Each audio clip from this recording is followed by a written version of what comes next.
perspective, what are the top 3 traits that effective leaders should have, and how can professionals at any level cultivate these traits? Coach Bonds. Yes, the top 3 traits, I would say, is going to be humility, it's going to be character, and it's going to be the approachable. Because at the end of the day, what an executive needs to know is that he or she is not the leader necessarily of the company as far as the ground. I was said this when I had my dealership years ago, was that my lot porter, we call him back in those days, is the actual owner and runner of the company. We tend to think just because we're in charge that we're in charge. Some people get that in a minute.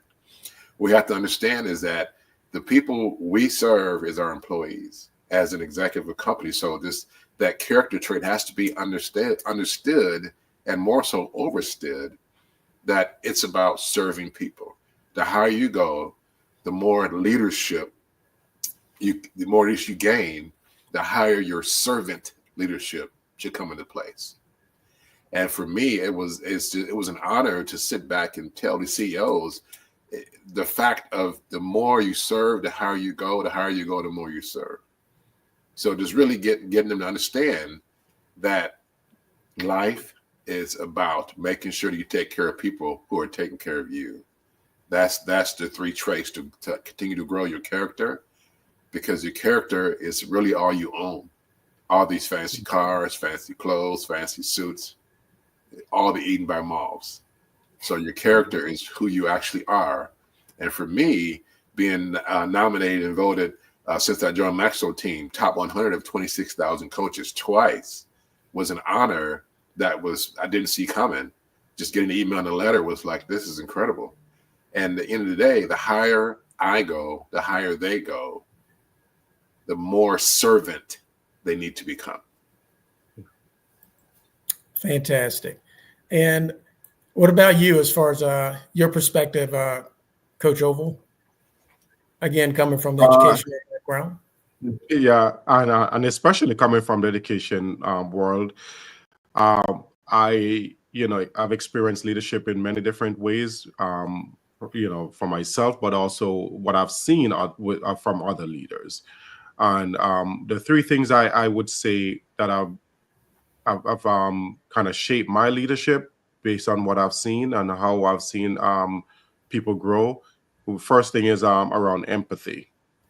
I think a leader must be empathetic, and especially in this world and the workplaces that we work in right now, where people really need to be more connected to the person that's leading them. And empathy, and just to kind of go back on what James said, I was thinking about Simon Sinek's, words around, you should, don't be be the leader who, the leader is not someone who is in charge, but take care of the people who are in his charge or her charge. And oftentimes leaders tend to forget that. They just want to be in charge and just kind of take care of business. But there are people that you're working with. And I think about the human side of leadership. And that's the piece that empathy really comes in. The other part is really integrity. And integrity can be somewhat subjective, because different people have different experiences and what they deem to be, play a role in their character building and how people see them in terms of being, having integrity. But I think at the ground level, integrity, just being a true person and be honest and be respectful, knowing that you're leading people and they want someone who's going to lead them with honesty. They want someone who's real. People will definitely follow someone who's real than someone who is just telling them what to do. So I just love that, that idea around integrity. Now, the other one is, to just be authentic. And because I'm coming from the DEI world and this is And I'm sure the other coaches can speak to this, especially as a Black person working in corporate America and in any workplace in America. One can tell it to be authentic as much as possible. But you know that when you step into certain spaces, you're trying to be authentic and be yourself, but you also have to put on that armor of protection around you. So I ask leaders to just really give people space to really and truly be authentic and to be their authentic self. And if you're being authentic and they can see that you're truly a trusting individual, they'll feel more open to be authentic, because it's not easy, especially for certain subgroups, to be authentic in the workplace. But if a leader is being authentic, then they definitely will feel more authentic in how they approach the work. Fantastic. Fantastic. And it seems as though Coach Gayle, you wanted to chime in and say a couple of things? I would like to chime in. They've covered quite a few things that I agree with. One of the things I would say that all leaders need in this day and age is inclusive leadership. And so inclusive leadership would be like hearing all voices, making sure all voices get some space and time in the room. Also having a little bit of cultural humility, spending the time. Of course, there's so much to know about all of us. We're all such different flavors and come from such different cultures. But they could visit an ERG group, for example, on a regular basis to be acquainted, to get more, to know more about each of the different groups that work in the organization. The other thing I would say in this day and age for executive leaderships is courage, right? You have to have the courage to stand in what you know to be true and to stand for others. I heard both of the coaches say servant leadership. That's so important. But even to be a servant leader, you have to stand for your people and have the courage to do so. So courage is big these days. So I talked about inclusive leadership. I talked about courage. I think the other one I would think about is just to remember that at the helm of your ship, you bring the spirit. So if you're peaceful, that you spend some time every day orienting yourself, grounding yourself before you run into that battle, right? Because if you show up hectic, frantic, your people are going to feel that. And so the leader has to be settled, grounded as they meet the challenges of the day, as they're meeting with their people. They have to be prepared to or know that their emotions, the way they comport themselves, the way they respond to people, how they do what they do is as important as what they do. Absolutely. And if I could add to that from my perspective, I would say first, a visionary, because regardless of the level we find ourselves as leaders, we must have vision. It is stated in the book I read, man without vision or woman shall perish. And we must have that vision, where we are and where we want to go. Because if we don't know where we're going, we'll never know once we've gotten there. Also like to look at resilience, because as a leader, of course, as Gayle was speaking about, you're going to find yourself on some rocky ground. And we want to always have a firm foundation of our standing as a leader, because then our followers see that we're in control and then they will follow. And of course, that resilience, we will get knocked down, and it's okay to get knocked down. Just don't stay down, get back up. So we need that resilience, regardless of the level we find ourselves as a leader. And of course, in the bookend of that will be a communicator.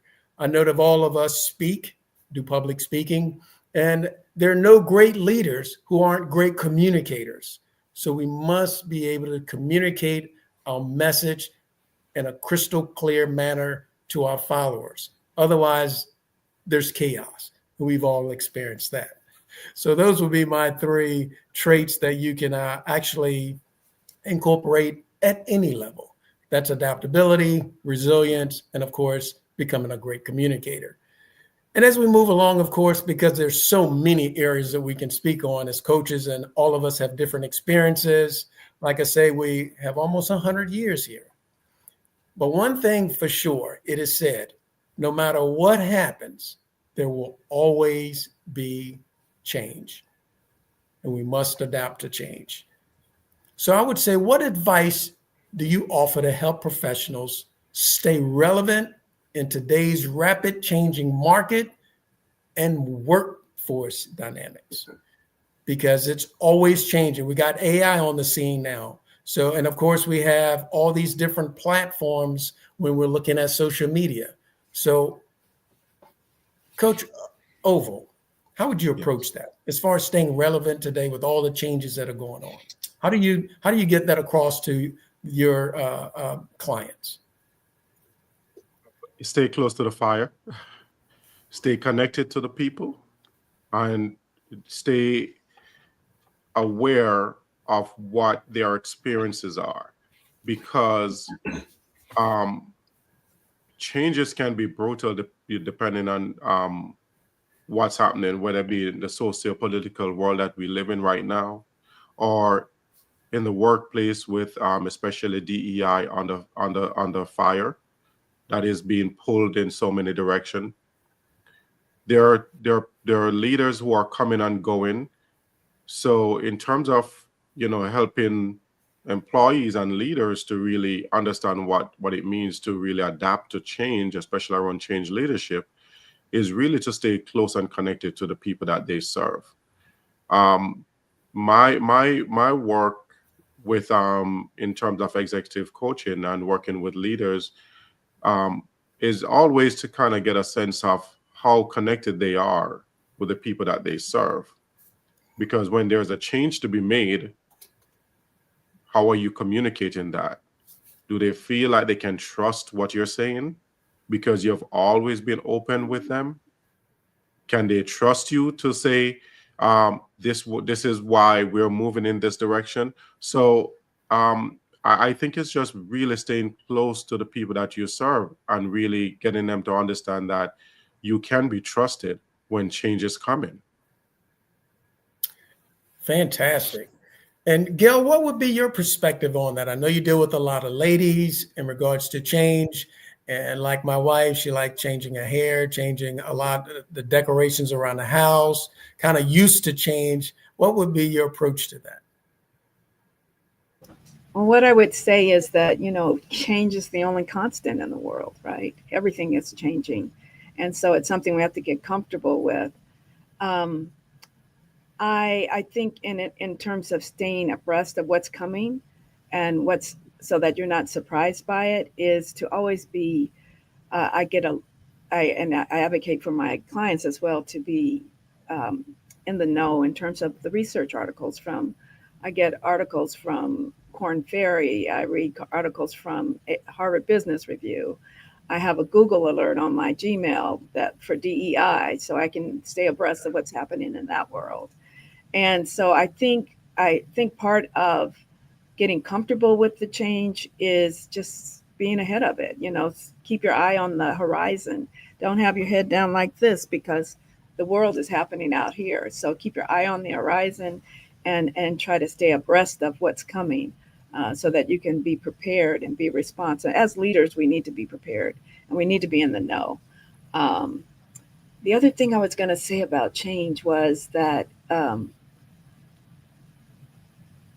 I think one of the things that helped me when I was going through a lot of changes, knowing if you're a spiritually based person, and I am a God-fearing person. So, and one of the things that helped me was from our Daily Bread, and it said, "My uncertain future is safe in the hands of an all-knowing God." So that really helped me to embrace change and to know that I can't know everything, but I can trust my God to take care of me no matter what comes. I can do all the prep I want to do, but I can trust God who is all-knowing and all powerful, right? Thank you. Fantastic.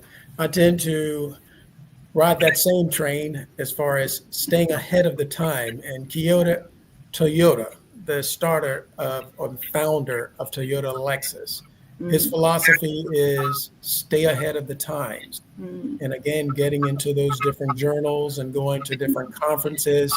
And I think that's a conference that the three of us met, and that was through Black Enterprise. And that's, of course, when we share in that synergy as far as what's going on. A lot of times we look at ourselves as competitors, but we're not. We actually, there's a space for all of us because we have a different perspective we bring to the table. So, of course, we can learn from one another. And when we share in that synergy, then yes, that helps us to stay ahead of the times. And then I also like to embrace the philosophy of Kaizen, which is a Japanese word which means continual improvement.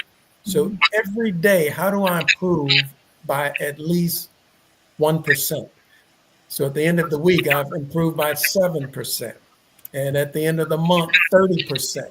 So again, it's nothing wrong with those small steps and humble beginnings. So again, I like to continuously improve. And those are things that I like to share with my clients as far as just improve a little bit each day. If you can do 5 push-ups today, let's make it 6 by the end of the week. And then next week, let's make it 7. And before you know it, you're doing 50. So again, let's have those humble beginnings and let's make that improvement incrementally each day. But what I don't want to do, of course, is we run out of time. So I'm going to do it early. And that again is Gayle and of course, Coach Orville. If you can let our audience know how they can connect with you. I don't want us to run out of time before that. And then we'll get to the next question if we have time. Okay. Same thing with you, Coach Bonds. How can people connect with you? We'll start with Gayle. We'll go with Coach Bonds, and then we'll go with our Coach Orville. Hello.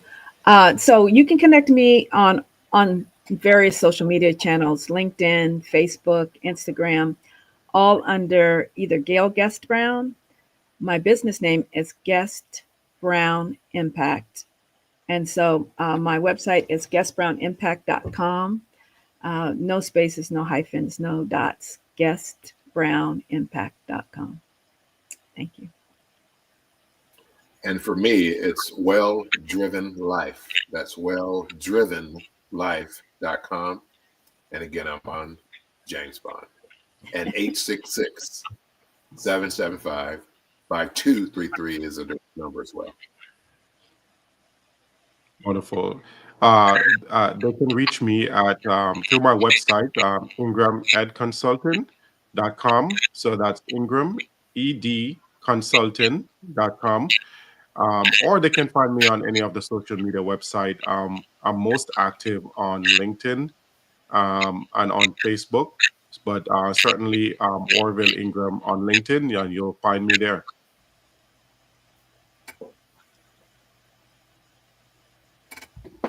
And I think I was cut off earlier. Sorry about that. I was cut earlier. I wanted to come real quick, Virgil, about about clients, the remaining relevant. 2 quick things I want to say about that is that I have all my clients run to failure. Run as fast as you can to failure. Try to seek failure. It has to happen. Get to it as fast as you can get to it. And the second thing is going to be to be relevant. I had a client I was coaching in the Southeast. He owned one of the major Black construction companies. And I make all my clients go to at least 3 conferences a year based off what you do for a living. So he had just come back from a concrete conference that I forced him to go to. A major school system come up at the last minute with this RFP for this concrete work, and everybody else looked around the room. He said, like, we can't get that concrete dry that fast. He just came back from a conference about the concrete and took on $1 million project because he had just come back. Now, I'm going to go to the conference. If you are a builder, you need to be at a wood conference. Concrete. If you're a teacher, you need to be at an educational conference. You have to remain relevant in your space. Otherwise, go home and take a nap. Coach Bond. Absolutely. And of course, connecting with me is through our website, cmvcommunicators.com. You can reach me directly at 757-719-3400. And as we continue, we learn through stories. through many thousands of years is the transition of stories.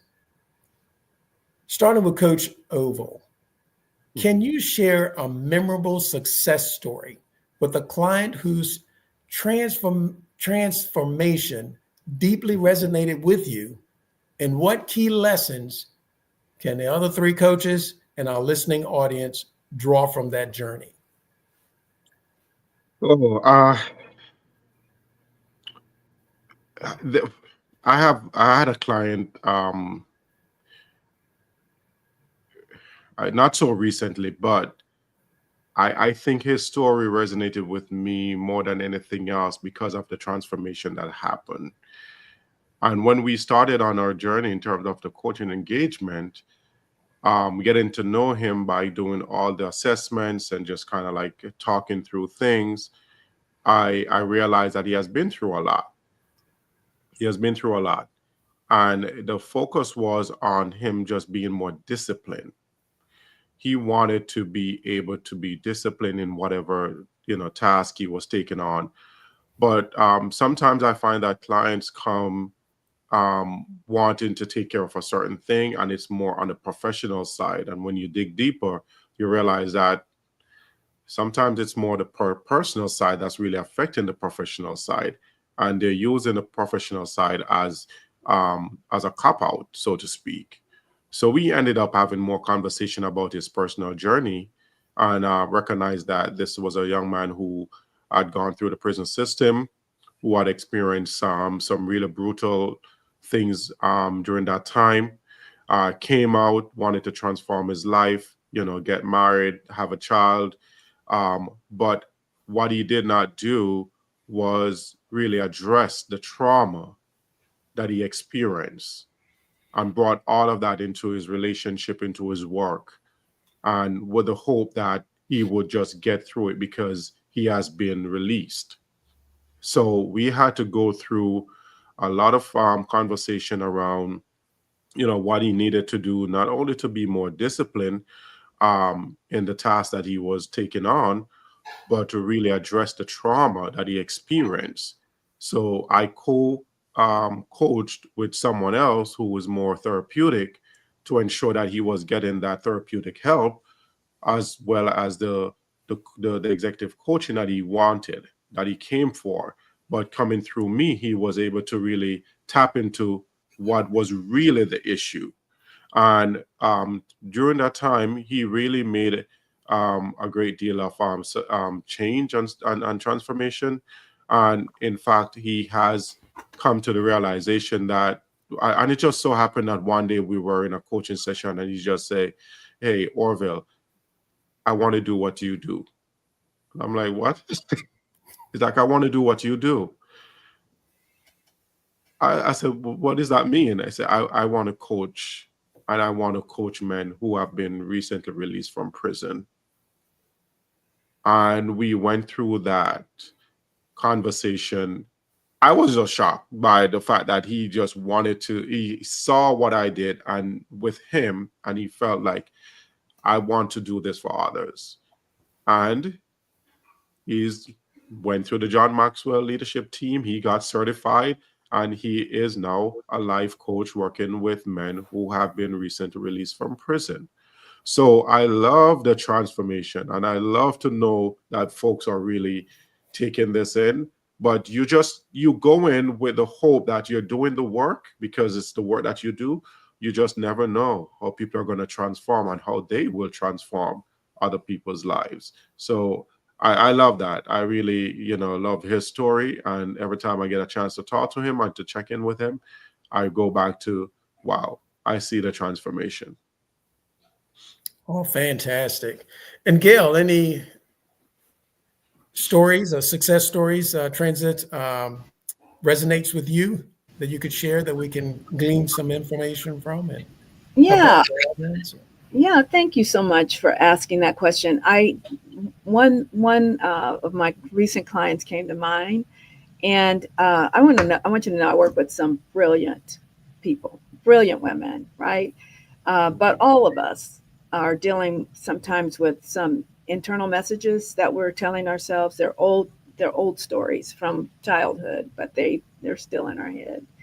But one in particular I can think of joined me for a 6-month command your worth at work workshop I was having, because a lot of times women, we have to believe and understand our value that we're bringing and learn how to communicate that value and then learn how to negotiate it. So long time together. But over that time, we're working on confidence. We're working on the influence playback. We're working on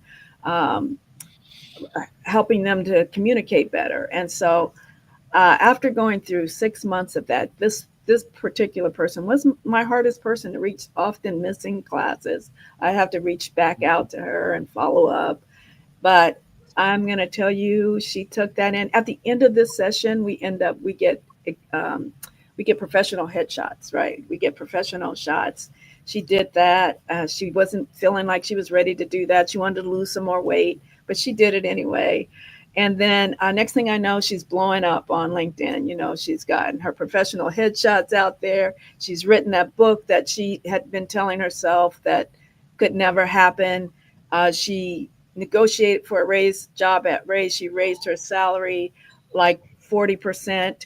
And then she left that company because she left that company because she got offered another company by another job at her dream job. And so now she's working at her dream job. She's released her new book. She's being compensated fairly. She's on top of the world, and I get to watch it all, right? So that's kind of cool. That's nice. That's nice. Thank you. And Coach Bond, of course you have a story you'd like to share. Yes. Yeah. It's interesting because my client base is about 90% of the other persuasion. But about 10% of my client base is professional African American women, and so I had a young lady. I would say young lady. She's younger than me, and she came to me and she was concerned about her company and growing her company. So, just speaking with her and realizing that everything you need is right here. You're not looking for anything; everything is looking for you. So in a 6-month period, she went from about $40,000 a month to almost $200,000 a month. And what I had to explain to her, it's not about the money. The money belongs to who you serve. The money was yours before you were born. So realizing the one thing I taught her, I learned early in my career, was that we have to focus on never being nice in business, CEO. Never being nice as a CEO. I'm saying it again, never being nice as a CEO. You have to be fair. Fair keeps you out of favoritism statements. Fair keeps you out of he, she, like, him, her. Keeps you out of all the nonsense. So once you realize that it's okay to demote, it's okay to demand accountability, it's okay to move people around, because guess what? Most time in the company, somebody's on the wrong seat on the wrong bus, or worst case, the wrong seat on the same bus. So once you realize that, she has to come back and get that juggling around and not worry about who's who. Are they performing? Your staff, servant leadership, I love you to death. But in these 4 walls, you're going to perform. So once she got that narrowed down, she went well over 6 figures a month and was crying profusely and shocked at the fact that, and I explained to her, it's waiting on you. You're not waiting on it. That's my 2-cent story. Oh, nice. Very nice. Because what comes to mind for me is one of my clients, and I always like to start with that vision. First, I asked her, where do you want to go? She felt she was dead end in her job because she couldn't go any higher. So my question was, of course, would you like to stay here for the next 20 to 30 years before you retire? Or would you like to do something different? She said, of course, she'd like to do something different. Now we need to find out what that is. So we took a strength test to find out what her strengths and weaknesses were and what occupations that best were suited for those strength areas. We figured that out. And the question I always like to ask my clients, of course, is if you won the $500 million lottery, so money is not an issue, what would you do with your time? because now you've bought back your time. That's pretty much why we work. We want the time. So now that you have control of your time, what would you do with it? She said, I love to cook. Okay. So then let's look at cooking. Cooking, or cooking, baking. She likes to bake. So she started her own side business baking to the point that it replaced her income where she was working for the city. With that, she also wrote a book for youth, as far as youth cooking, to get them started, because she always told me stories about how her mother used to bring her into the kitchen, and that's where they had conversations as her mother was preparing meals. Long story short, she owns her own business. She's published her book, and it's all based on cooking. First, where are you and where you're trying to get to? So from there, of course, we determine, what do we want? Then we need to know, what are we willing to give up? She was willing to give up that extra time to start building her business. And then we needed to come up with a plan. That plan is the bridge from where she was at to where she wanted to be. So we devised the plan, and then we worked that plan, going back to Kaizen. How do we improve by 1% each day?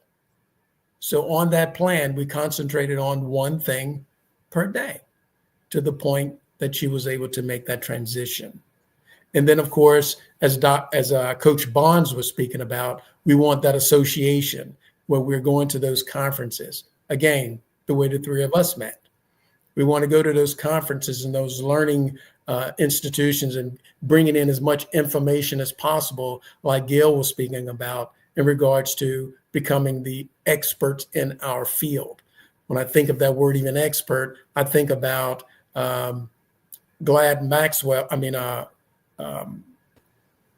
book Outliers. And of course, speaking about the 10,000 hours of focused work to become an expert. And when we think about it, a lot of times in our jobs, we've been engaged with that profession for over 10,000 hours. So how do we move that focus into what we really want to do? And as Coach Bonds was saying, what we want to do is calling us. We just have to give that listening ear, as Gayle was speaking about, in regards to listening for those plans he has for me. And of course, we understand those plans are for me. Let's move along, of course, because we could have a boss conversation on just some of the things we've gone through. Now, as far as coaches, sometimes, of course, in the professional field, as far as professional football, and I think about, again, I got to pull it out. LeBron James, a lot of persons have heard about him in basketball. This gentleman spends $1 million a year on investing in himself. And I think that was some of the things that Coach Bonds was bringing in about. And then, of course, it is said also, we as coaches and also our clients, and we should invest at least 5 to 10% of our annual income back into ourselves. Pity for the farmer who doesn't invest in his land, because he won't have a crop. So with that in mind, as coaches, how do you stay relevant in your field of expertise as far as sharpening your skills? Gayle, would you like to start us out in that? So my personal favorite is going to conferences, right? Like, I just saw you all in Miami at the Black Men Excel conference, but I just signed up last night to go to the Black Enterprise Women's Power Summit in Las Vegas, right? And that I'm always listening for what other people have to say, what's making them shine, what's giving them the glow up.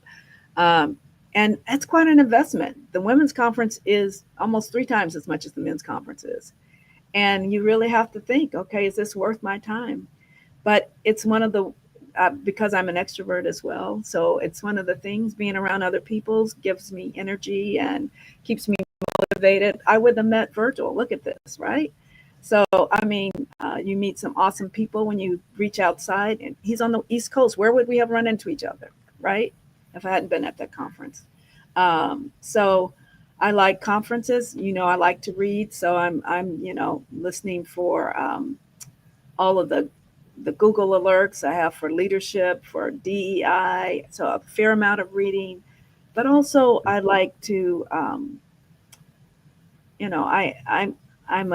like to be balanced. So I have a spiritual side. I have to balance that side. I have to grow in that way as well. We have some spiritual growth goals. Um, Financially, I like to be well rounded. Like my husband and I read a financial book a year, right? That kind of thing. So I like to be well rounded in my growth, not just business. Thank you. Fantastic. And what would be your approach to that, Coach Oval? Similarly, I do go to lots of networking events. I do a lot of networking events locally, and that's how I came to know you, Virgil, not through you directly, but because I met someone else at a networking event who knew you and connected us. So you're in Virginia, I'm in New York.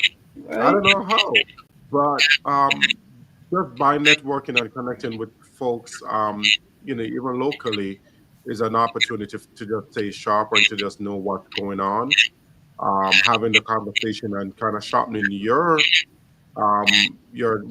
skill set around leading others and just talking to others about what you do.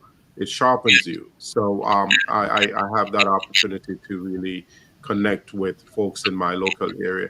One of the things that I've been involved in for the last 2 years is doing some events, both locally in my community, but also in the church.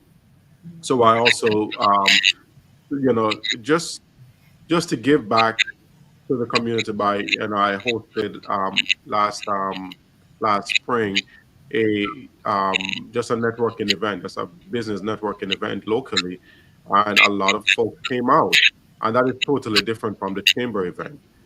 And I'm also doing the Global Youth Initiative in the church.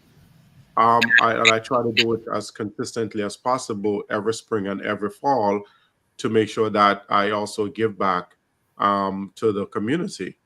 Conferences is something that I do at least 2 per year, and the John Maxwell Conference is one of the conferences that I attend. I also, I don't do a lot of reading in terms of physically reading books, but I do have a lot of books that I have on tape because I'm always in transit. So I take those books and I listen to them. So I do at least, I would say maybe 2 every month or so. But I try to stay sharp. I'm just trying to keep up on things. Right now I'm focusing on writing a manuscript for inclusive leadership book that I'm kind of drafting.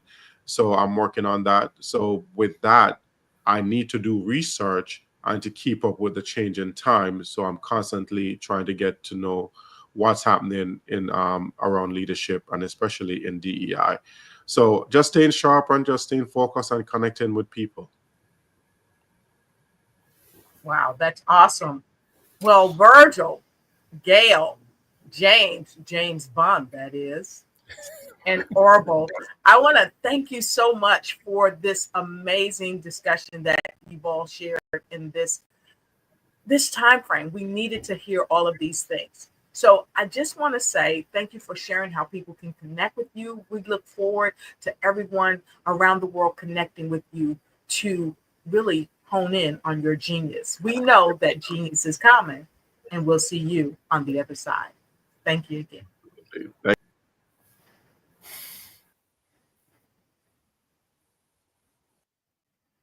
Oh, wow. That was an amazing discussion. And if you really love this amazing discussion, go ahead and put a 10 in the chat. Put a 10 in the chat because this is what we do. We bring excellent speakers to you. Not only do we bring excellent speakers, we have more than just excellent speakers going on. You see, the Black Business Expo's mission is to raise funds for high school seniors going to college or K through 12 entrepreneurs.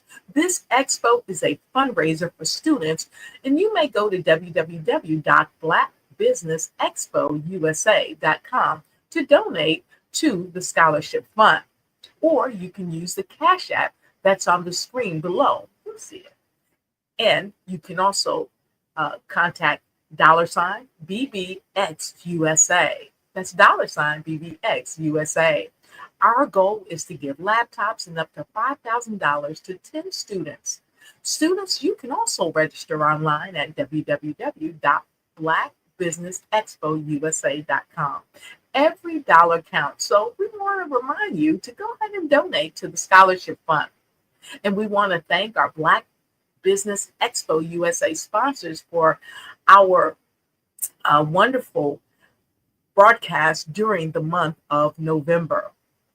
NC 100, Suede Soul, Carolina, Virginia Minority Supplier Development Council, Step Management, Margie McLean Foundation Incorporated, Lotus Roche Coaching and Consulting LLC, Genius is Common, Executive Woman Success Institute, The Quality Coaching Company, Superwoman Business Services, Creative Force Studios, Lee Entertainment, Black Business Olympics, Artistic App Design, Banks Law Firm, Black Business Expo USA.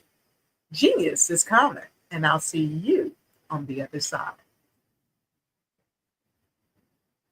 I was born in a little village on the island of Haiti.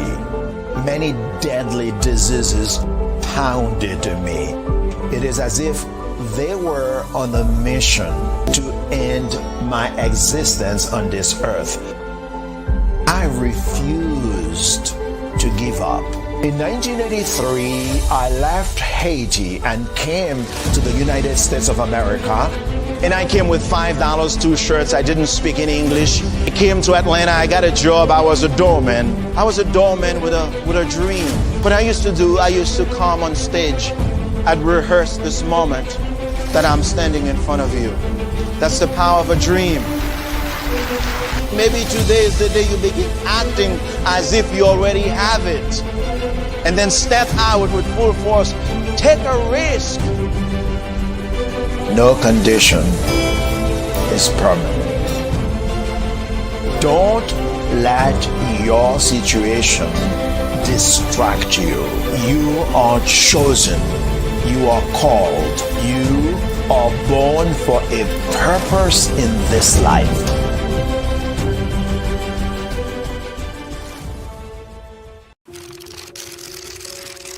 Bravery is not the absence of fear, but the ability to overcome it. We stand for those who defy suppression, who speak out, and those who walk the road less traveled. Everyone deserves to be seen and their voices to be heard. We're sparking a movement, growing a community of creators united by the desire for freedom, choice, equity, and ownership. At Fanbase, it's all for one and one for all. We support each other to guide, promote, and uplift you in a place where you can unapologetically be yourself. A place where your voice, ideas, and creativity are not just welcomed, but celebrated. We are Black founded, minority funded, and supported by a diverse, inclusive, powerful community that believes in the strength of authenticity and individual choice. Regardless of success or background, we welcome you. The marginalized, the underappreciated, the successful, the superstar. We're for all who seek a space to express themselves freely, where they are rewarded for being their authentic, true self. We transcend labels because only we have the right to define ourselves. We are built for the brave, the culture, the creators, and for the future where everyone has a power to shape their own destiny, where all are empowered, voices are amplified, and freedom is embraced. For the first time, you have a chance to own the platform you helped make popular. It's a revolution, a movement in how we connect, create, and share. Everyone is a creator, and everyone has a fan base. Here, you can be you.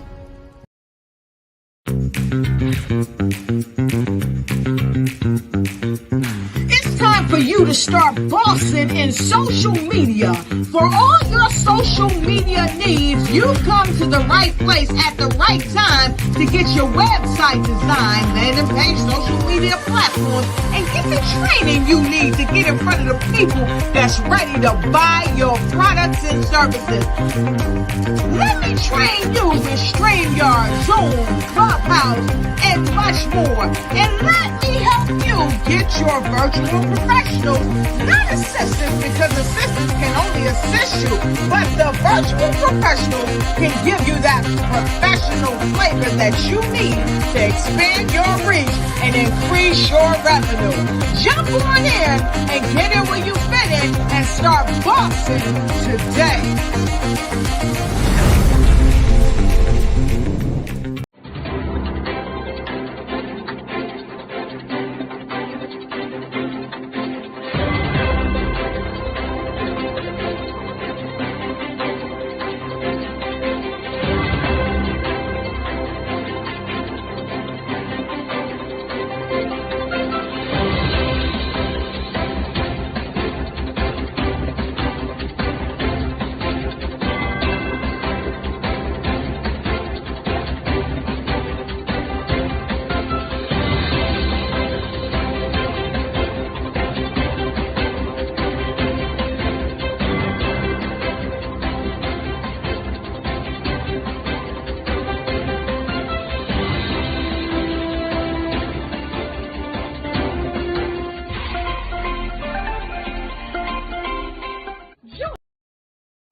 I am Black business.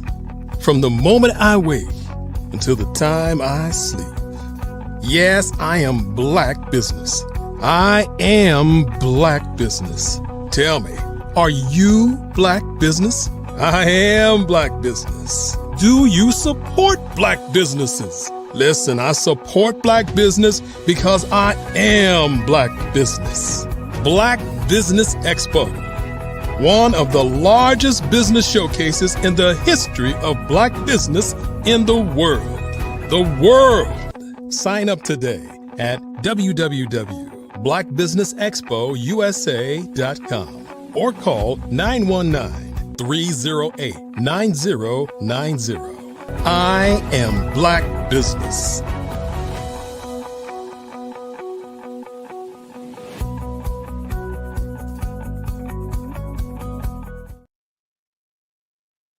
Hello and good day, business owners, entrepreneurs, thought leaders, and corporations. Welcome to the Black Business Network. My name is Dr. Lotus Rashay, and I'm your business moderator for this session on the Black Business Network. The Black Business Network is a 24-hour business network showcasing Black businesses, business owners, entrepreneurs, and, you guessed it, thought leaders worldwide. We have speakers from North Carolina, London, Singapore, Africa, Japan, and cities all over the United States. The Black Business Network is a global community sharing its business knowledge to empower, inspire, and educate businesses about business. And our next speaker is joining us all the way from Africa. Her name is Rita Nagudi, and she is the founder and CEO at Poomsy Teas. It's a product of Kapiki Solutions Ltd. She actually established her company back in 2019 in Uganda. And she is a qualified finance professional and a fellow with the Association of Certified Chartered Accountants since about 2015. She has worked in audit, finance, administration, in the private sector, in non-governmental organizations, and in international organizations. Rita has found her passion in herbal teas. As a processor and farmer, and her company's vision is to grow a successful global herbal tea brand that is organic, with the ability to calm, relax, and relieve your aches and pains and wipe your stress away. I'd like you to please welcome our next guest, Rita Naguti. Rita? Hello, Rita. How are you? I'm very well, thank you. How are you? I'm doing very well. It's a pleasure to have you here today. We know that our guests all around the world are waiting with bated breath to hear from you. So, Rita, let's get right into it. I want to thank you for being here today, and I want to learn more about your business. So, we know that your business started in 2019, but what inspired you to start your business? Thank you very much. My business is a homegrown herbal tea brand called Pumzi, Swahili to mean Pumzi ya Maisha, the breath of life. I started it in the wake of COVID, where we were looking for alternative medicine. We were looking for something to soothe, something to heal, something to comfort. So I started it in my own kitchen, where I was, getting different herbs, putting them together to be able to come up with a perfect soothing tea. And that's how I got to the market. So fast forward, COVID releases us. We have space to go out to work. I carried one of my blends to my workplace, and my colleagues, my workmates wondered what was that aromatic tea I was taking. So I told them it's my own. I've made it on my own. And then they kept on saying, no, bring me one, bring me one. So just like that, I fall into the business because I got the customers that felt like this is the tea they needed in that season. Yeah. That's fantastic. And a lot of times this is how amazing things are begun, from what we feel inside. So I know that you took it to them. They absolutely loved it because your business was born. But what is your business model? What do you stand on? Yes. So mainly we do business to business, where we do process in large scale for other businesses who are involved, who deal in spices and herbs, who we give the products to repackage under their own brand. But we also do have a product that we take directly to the market, to the consumer, under our brand Pumzi. So in this product, we would like to satisfy your tea fancy. So we give it to you either in tea leaf or in tea bag or in powder. Depending on whether you want to brew it, we will give you a powder. You want to feel the herb in it, we will give you the loose leaf. And you want a convenience, we'll give you a tea bag. So we sell directly to the consumer and also to businesses for repackaging, and especially in the hotel industry, to repackage for their clients. Yeah, so that is our model. We do both business to business and business to customers directly through our brand Pumzi. Right. And it sounds like you have such a diversified way of providing it to your customers and those that you do business with, whereas no one is being left out. So you have a little something for everyone. So I really like that. That's a great model. So does your business have an exit strategy? Yes, we do have an exit strategy where our vision is to grow a global tea brand that we will be able to sell out. Yes. In the next 5 years, and then move to business, where we can do the manufacturing to the person who has bought our brand. That is how that's where we see ourselves in the next 5 years. Build a global brand that is top notch, sell it out to a big business, a big tea brand, big global tea brand that needs to find its way in Africa, and then be their supplier of the ingredients. Fantastic. That's great, because a lot of companies oftentimes don't have that exit strategy. And so it looks like you actually started with the end goal in mind. So I congratulate you for doing that. So how does your product compete in the sector in Uganda? currently in Uganda, we have a lot of imported specialty and herbal tea blends.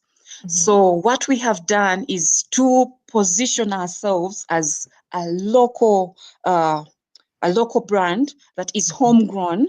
We are working directly with farmers in Uganda, especially in disadvantaged communities, to let the market know that this is our own. This is our own product. And if you support this product, you are building our community. You are adding to our environment, because we are growing herbs that we can coexist with. And the other strategy we have come up with is quality. We ensure that we are in charge of the entire value chain. We are tracking and tracing our farmers to ensure that what we bring to your table is of the highest quality and of origin and organic. Absolutely love that. That's fantastic. So if someone wants to live healthy, this is a tea that's going to help them do that, because it's healthy, it's organic, and it's not with like just made with a bunch of fillers, because we see that in a lot of other tea brands. So I think that's excellent. That's excellent.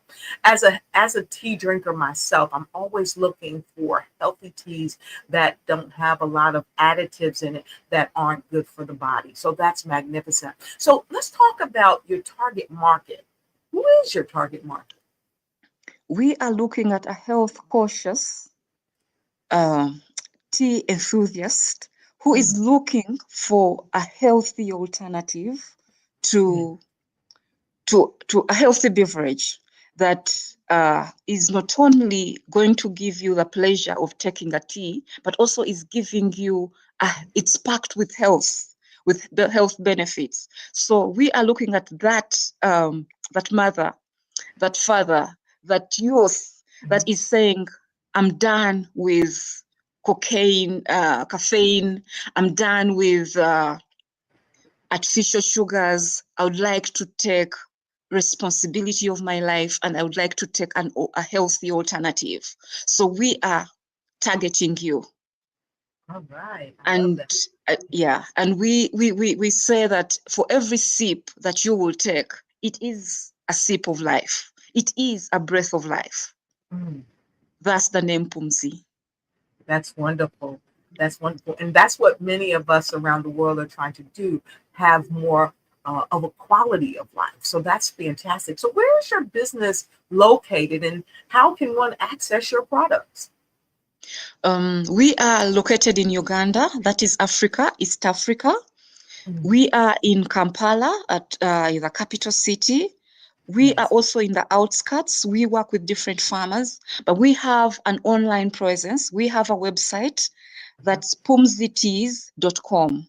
You can order anywhere you are in the world, and then we will deliver with DHL. That's wonderful. So how how did you deal with the fears and doubts in running your business? Because as many other business owners, we all face fears, we face doubts, and we face so many different challenges. So how did you deal with that? I did have quite a number of challenges at the inception of this business. And the truth is, there's times when I felt like I should give up. But it was always the feedback that I got from the customers. Every time I would feel like it's not working, it's not worth it, I'm not meant for this. That would be the time a customer would come in and tell you, I had a problem with pain. But since I started taking your teas, that pain is no more. I was having issues with sleep, but now I sleep better.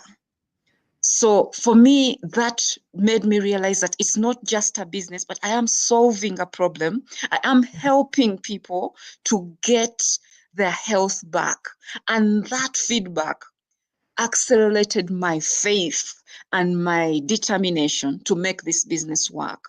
But then the other thing, I also found my tribe, a group of fellow women that are in agro-processing. where we sit together and have a fire chat and talk about business and the challenges and share ideas on how we can maneuver these challenges. That has made me realize that all business owners go through challenges, but it is the resilience, the consistency, and the never give up attitude that propels that business to continue growing. That's awesome. Oftentimes, and let me just say this, I heard you say that before you had problems with sleeping. And we know that if we don't get our proper sleep, our body can't reset, our body can't heal, our mind just stays on autopilot. And so oftentimes we have to develop great habits that help us to kind of reclaim ourselves and reclaim our magic so that we can do the things we need to do. So what habits or routines have you adopted in managing your business today? One of them has been to create time for myself, run a schedule. As a business owner, you realize when I was just starting out, I would work anytime, anywhere without a schedule. Yes. And this affected my sleep patterns. It affected my health until I decided that I need to set my working hours, stop when my body tells me to stop, Yes. and take breaks when I need to. So I have come up with a schedule where I work an 8 to 5 and shut. And then if, let's say when we are in production, once we have done the production, we have a break. And this break has been vital in recouping and helping us cope, not only me, but also my team, to cope after the hard work. Right. So yeah, setting a schedule, knowing when to rest, when to take breaks, has been the solution that has worked for me. And those are great solutions. And the routine is awesome, because I know that a lot of times if business owners, they are a force of one, a lot of times, even sometimes they have a team, but they don't use these routines, it can lead to burnout. And so that's a great thing that you've learned, not to burn yourself out. And so you've changed some of the ways that you were and how you dealt with the different stressors and trying to be everything to your business. And you change your routine and your strategy. And it sounds like it's made you better for it. So on top of that, we'd like to know from where you were then, how does your business look now compared to when you first started? I have seen my business grow from the kitchen where we started, from packaging for a few customers on order, to having a product that is on the market, to having a processing or a drying unit that can dry up to 5 tons, to having 10 farmers that are outgrowers for our hubs and still counting. Hopefully we will reach 500. We have seen, we have attracted investors that have so far given us seed capital. And we have also been able to employ about 10 women and youth directly, and we have employed over 50 indirectly, those that work for our farmers, those that transport our products, those that sell and market our product. So we have seen our business grow to even have an online presence, to have an e-commerce site. For us, that's been such an achievement from where we did start. Yes. And I congratulate you for that. So there's so many businesses out there that offer teas, but your business is unique in its own right. So what makes your business unique from all the other businesses in your industry? Um, what makes our business unique is that we are all natural and organic, meaning that and also we do blends where we blend a fruit, a herb, a spice, or 1 or 3 or 4 herbs based on their health benefits and the essential oils that are essential in brain cell awakening, just for your own health and well-being. Also, what makes us unique is that we have a tea for everyone. We whatever you fancy, we have it. We also have an option to make your own blend. We will tell you these are the different types of mint that we have grown here in Uganda, dried and processed in our drying facility. So make your blend. And based on your choice, we are able to make you a blend on your selection. For us, we believe that that tea is not just an occasion, but an experience. And we would like to give that experience to you that will give you, that will be memorable at every sip, and that will keep you coming back.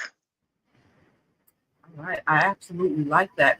And, you know, as a tea drinker myself, and I really believe in the commingling of the various fruits and herbs and the oils, because these in combination actually bring out the true flavors, and it also helps full body releases of flavor. It also helps the parts of the ingredients that are designed to help our body heal itself.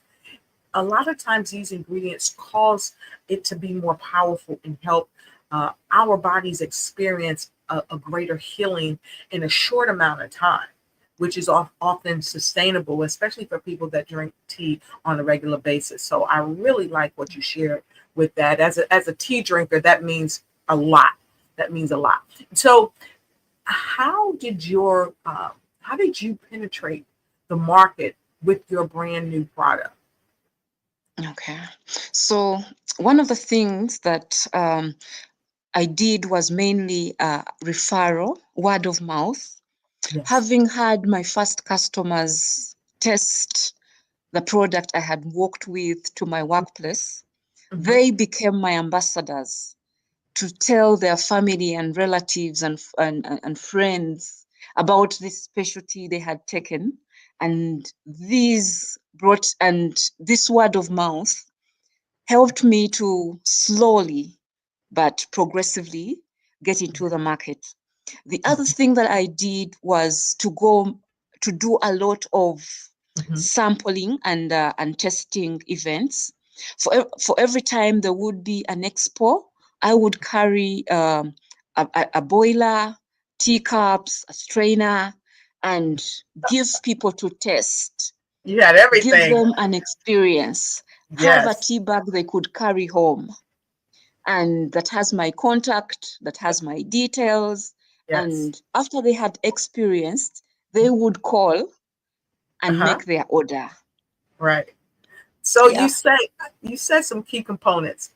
One, you had everything ready. It was like your tea kit, your tea travel kit. You were going to places, you had what you needed. So you were prepared.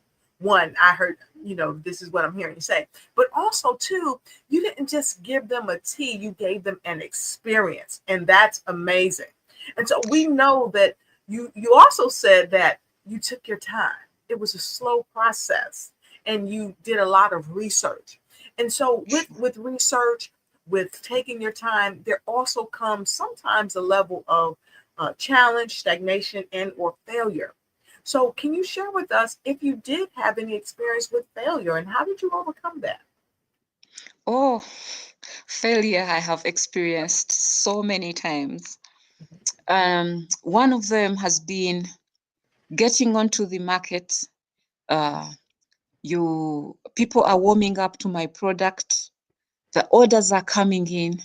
and then I do not have the capacity. I remember one time I had an order that was big, and we were working manually.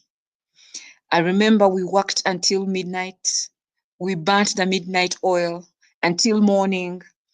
And on delivering this order, the client tells us that, oh, we have changed our mind.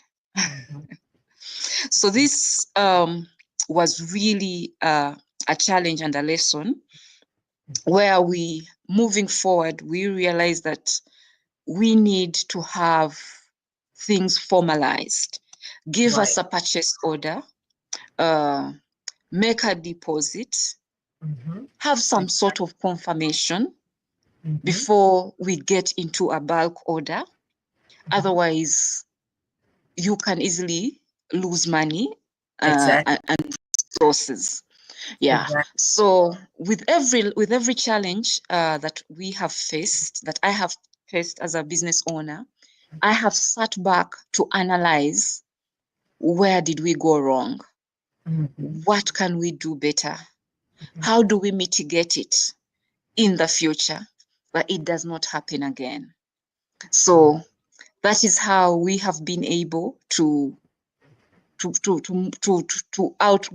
through the challenges that we have faced. There have been many. Others have been suppliers not delivering on time. Others have been an entire greenhouse falling with your seedlings before they come of maturity. And we have had to go back to the drawing board. We have had to go back and see, what did we do wrong? Was it in our control? Was it out of our control? How can we make sure that doesn't happen again? Right. Yeah. You've shared so many areas where you've met a challenge, you've met failure. You talked about the time when you were oversubscribed, and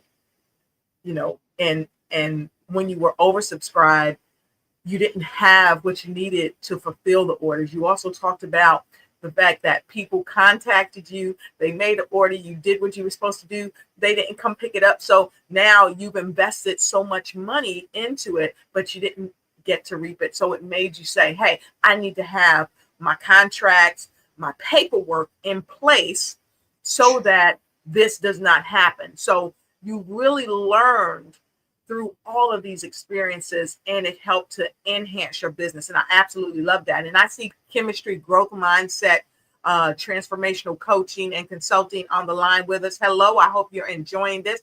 Go ahead and put some comments in the chat to what she said. Have you ever experienced this? And if you're out there and you've ever experienced this, let us know that you've experienced this, because Rita, that is excellent. A lot of companies don't want to talk about failure, but you spoke about it with such clarity and such transparency. And so I thank you. And I see also Margie McLean Foundation is in the house. Thank you. And good morning to you as well. So I know that had to be hard, but it sounds like you really overcame that and you moved your business into an area, into a light, into a flow that's much improved. So what do you like most about your business? What I like most about my business is the impact we have been able to create in terms of employment, in terms of health, bringing onto market a health option that, with or without intention, because we've had some of our blends that we did not even intend when we were blending them, but the feedback we have got of the amazing things that have happened to the tea drinkers as a result, for us, it makes us proud. We look at the communities, the farmer groups that we are working with, that are able to take back money home and feed their families because our business exists. For us, that is amazing. We are looking at the vendors, we call them the motorcycles, the border on our side, that transport our products to the customers, that do the deliveries. We are creating jobs indirectly. We are transforming lives from from the body, the mind, and the soul, as well as the pocket. And for that, we are proud. Wow. You know, you have shared with us that some of your biggest lessons in running your business was basically simply to, one, be prepared. And if you're not prepared, make sure that you shift so that you can be malleable enough so that even in that moment, if you're not prepared in that moment, you can be ready for the next moment. And that is so powerful. And you taught me. I don't know about you all. If you all got this, put a 20 in the chat. Put a 20 in your comment, okay? You taught me that you have to make sure that you're looking multiple steps ahead so that you can stave off these things that would almost bring your business to a screeching halt. So I absolutely love that. And thank you for sharing that with us. So tell us about your human resources, because human resources can make or break a business. So what has been your experience with the human resources department in your organization? Thank you so much. Human resources has been one of our greatest challenges, to attract, as a small business, to attract professional labor and retain it has been such a challenge, because we have been training, and after you have trained, our employees feel they are ready for the next big job. And so one of the things we have done is to create a space where we make you be part of this vision, that and that commitment to serve, to make you get so interested that by the time you'd remember that you have to leave, you have given us your time. But then the other thing we have done is we have also used more of, because we realized we couldn't attract professional labor, we decided to work with consultants or with part-time professional labor. And then for the other, the casual, we did bring in part-time workers, come when we have a production, come when we have a packaging happening, and then we'll release you so that we can employ you again when we have work coming in. So this has helped us as a small business to stay afloat, and also to keep our key human resources, so that they know that, okay, I can go elsewhere and work. I can come and work for Pumzi for 2 weeks and then go work somewhere else.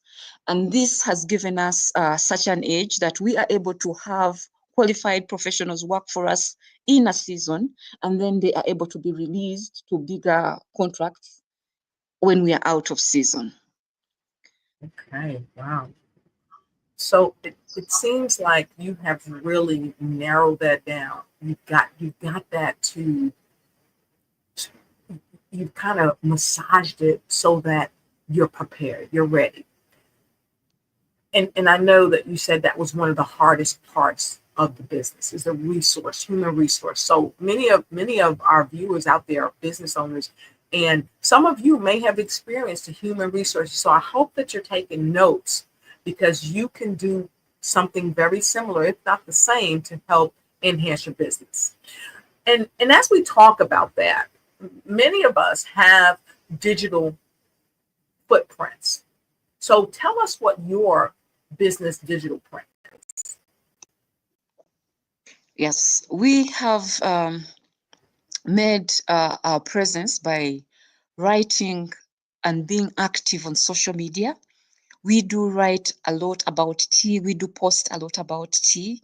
We are on all social media platforms. We have a functional website where we do have at different tea blends, and also a blog where we talk about the different herbal teas and their health benefits. So when you get online, you are able to find us. All right. We have spoken a lot about what we do online.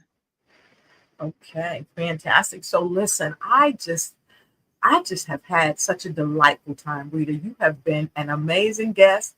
You have given us so much food for thought to enhance our businesses and make them better. So, Rita, how can people connect with you as we wrap up this segment? How can they connect with you, either order your products or be a part of your business? Rita?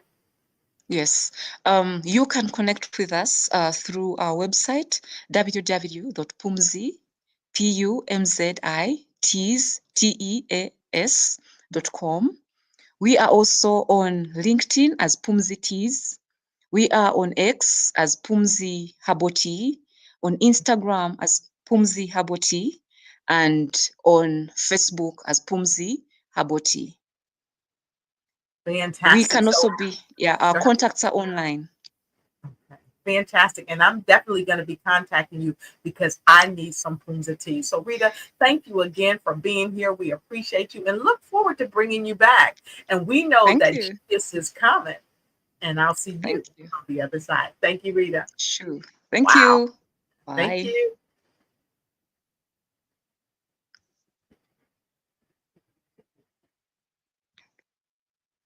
Wow, what a powerful discussion with Rita. It was amazing. Rita, Pumzi tea, got to get your Pumzi tea. You know, this is what we do. This is how we do it. Bringing people from all around the world right to your doorstep, right in your living room, right in your office. So you don't have to go anywhere. This is a part of what we do. The Black Business Expo's mission is to raise funds for high school seniors going to college or K through 12 entrepreneurs. And this expo is a fundraiser for students. And you can go right to www.blackbusinessexpousa.com to donate to the scholarship fund, or you can use the Cash App that's on the screen below you. You should see it right there. You can use the $BBXUSA. That's $BBXUSA. Our goal is to give laptops and up to $5,000 to 10 students. And students, you can register online as well at www.blackbusinessexpousa.com because every dollar counts. So we want to remind you to go ahead and donate to the scholarship fund. And we want to thank all of our Black Business Expo USA sponsors for the month of November. NC 100, Suede Soul, Carolina, Virginia Minority Supplier Development Council, Step Management, Margie McLean Foundation Incorporated, the Lotus Rocher Coaching and Consulting, LLC, Genius is Common, Executive Women's Success Institute, the Quality Coaching Company, Superwoman Business Services, Creative Force Studios, Lee Entertainment, Black Business Olympics, Artistic App Design, Banks Law Firm, Black Business Expo USA. Genius is coming, and I'll see you on the other side.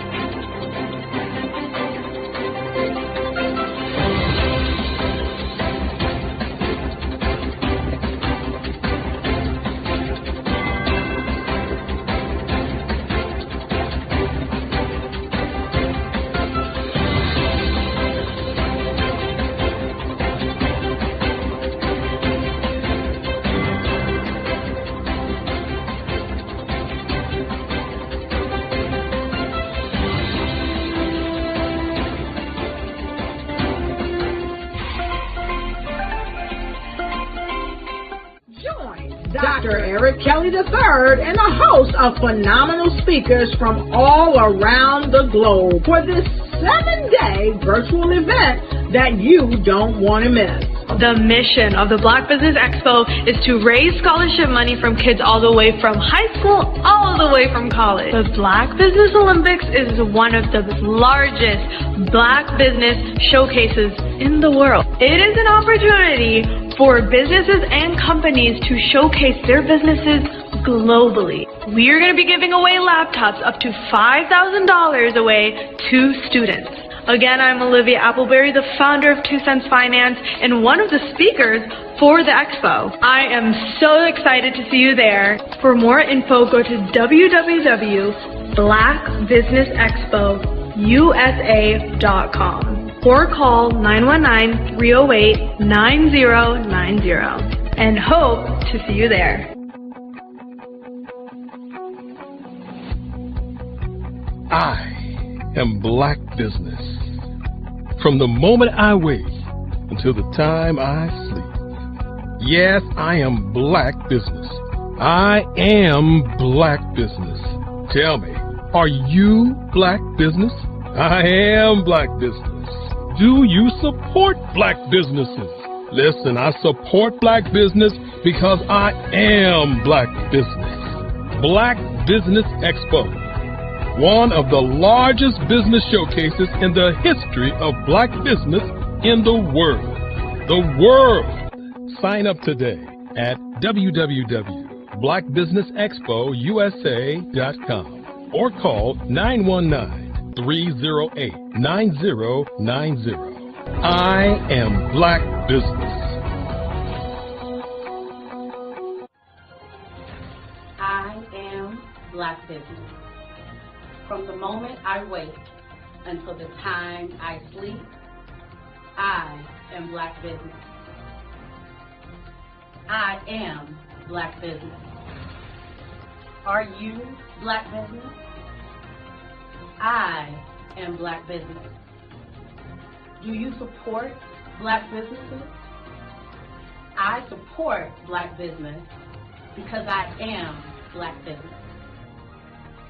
Black Business Expo, one of the largest business showcases in the history of Black America in North Carolina. Join Dr. Eric Kelly III and a host of phenomenal speakers from all around the globe for this 7-day virtual event that you don't want to miss. The mission of the Black Business Expo is to raise scholarship money from kids all the way from high school all the way from college. The Black Business Olympics is one of the largest Black business showcases in the world. It is an opportunity for businesses and companies to showcase their businesses globally. We are going to be giving away laptops up to $5,000 away to students. Again, I'm Olivia Appleberry, the founder of 2 Cents Finance and one of the speakers for the expo. I am so excited to see you there. For more info, go to www.blackbusinessexpousa.com or call 919-308-9090 and hope to see you there. I am Black business. From the moment I wake until the time I sleep. Yes, I am Black business. I am Black business. Tell me, are you Black business? I am Black business. Do you support Black businesses? Listen, I support Black business because I am Black business. Black Business Expo, one of the largest business showcases in the history of Black business in the world.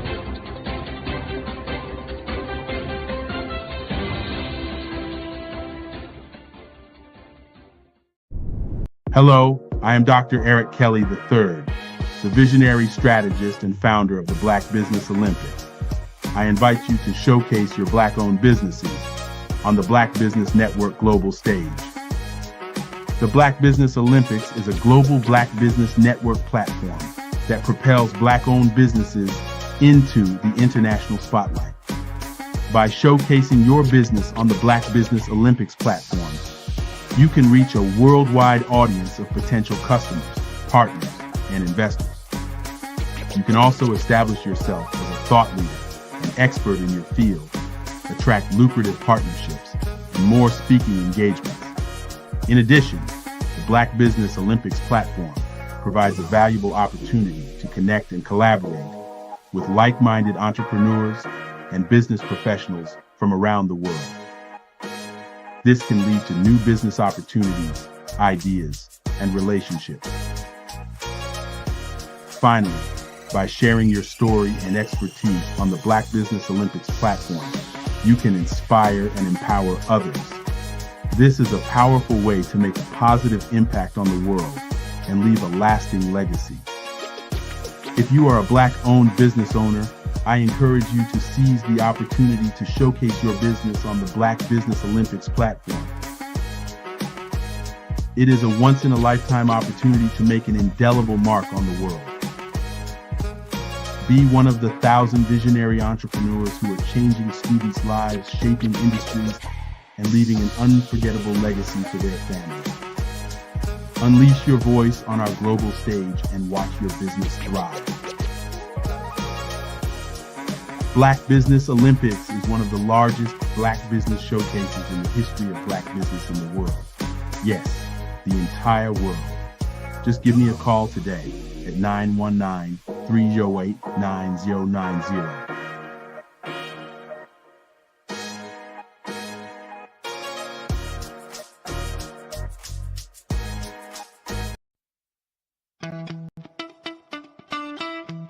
How many times have you been asked to help someone you didn't even know, a student, a business entrepreneur, or did you ever even ask, where did they end up? That business, that friend, that entrepreneur. Well, just maybe they ended up in a gang, bankrupt, homeless, or worse, dead. Maybe they turned to crime, drugs, and alcohol. Did you ever wonder? Did you destroy their dream, or was your life always so easy? At the Black Business Olympics, we started a movement to help students complete. Give them hope and foster success. Help them to leave their dreams of providing laptops, computers, and up to $5,000 in scholarship funds. Today, we ask you to help a student, a business owner, or an entrepreneur to realize their dream by sponsoring them, supporting them, and buying from them. Consider this. With $1.6 trillion in our Black community, we only ask for a small donation for our students, our businesses, and our entrepreneurs. And you can change a life today. So I ask you, what are you going to do? Sit on the sideline and watch our students in high school be losers, miss out on their dream from lack of resources? Or are you going to donate to the movement and change their future and yours as well? Give us a call today at 919-308-9090. Change their life by investing with action to the Black Business Olympic Fund. The Black Business Olympics, one of the largest business showcases of Black business in the history of the world.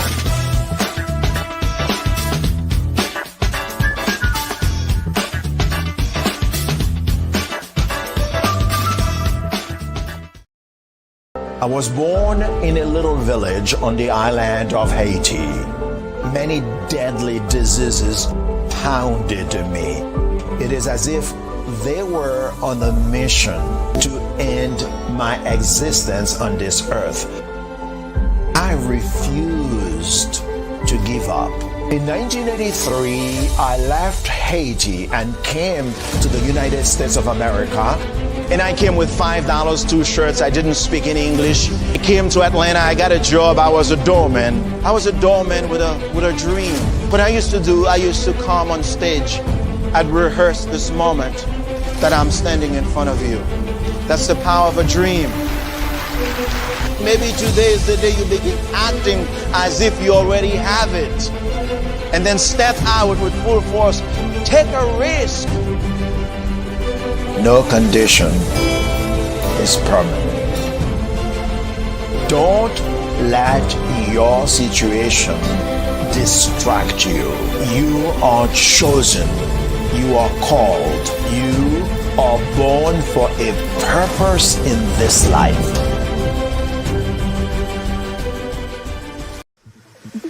Be the spark that ignites change. Join Join us at the Ignite Your Life for Life virtual summit, where resolutions reignite and dreams refuel. December 14th, Saturday, 11 a.m. to 2 p.m. Eastern.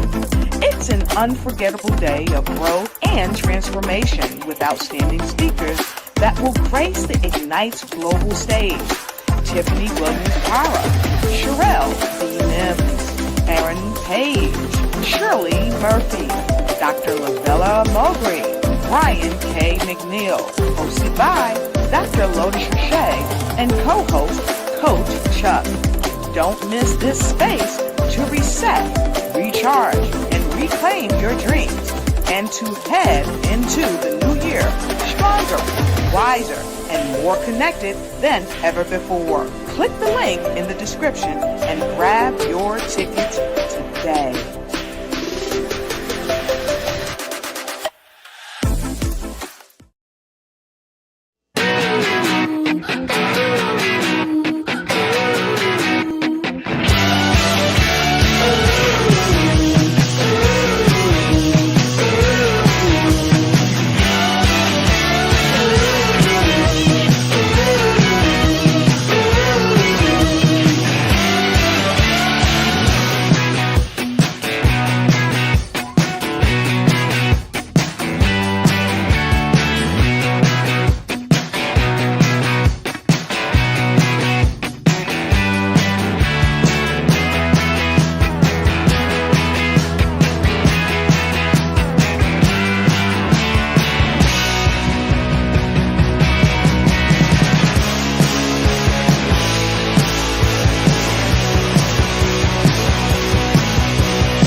Bravery is not the absence of fear, but the ability to overcome it.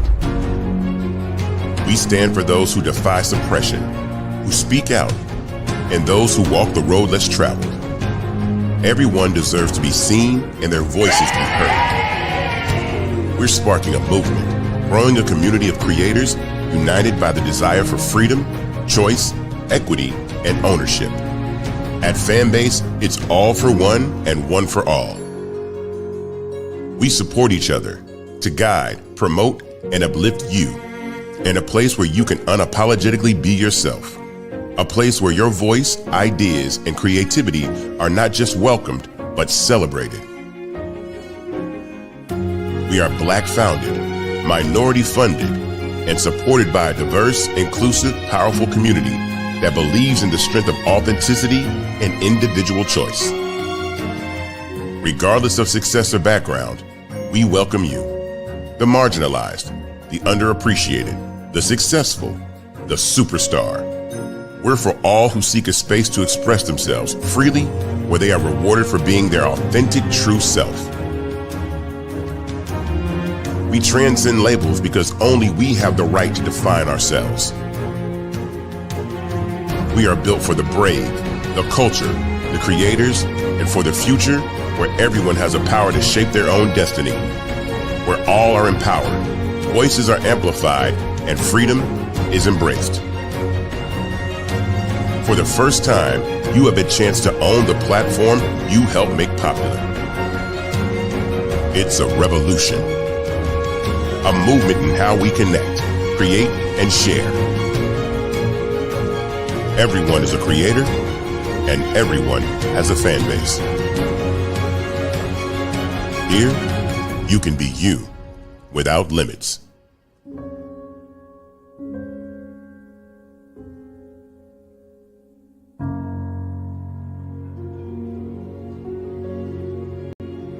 Phenomenal Tanya T. Wise, who is here from the great state of Maryland. Tanya, welcome and thank you for being with us today. Can you indulge our audience a little bit and tell them just a little bit more about who you are and what it is that you do?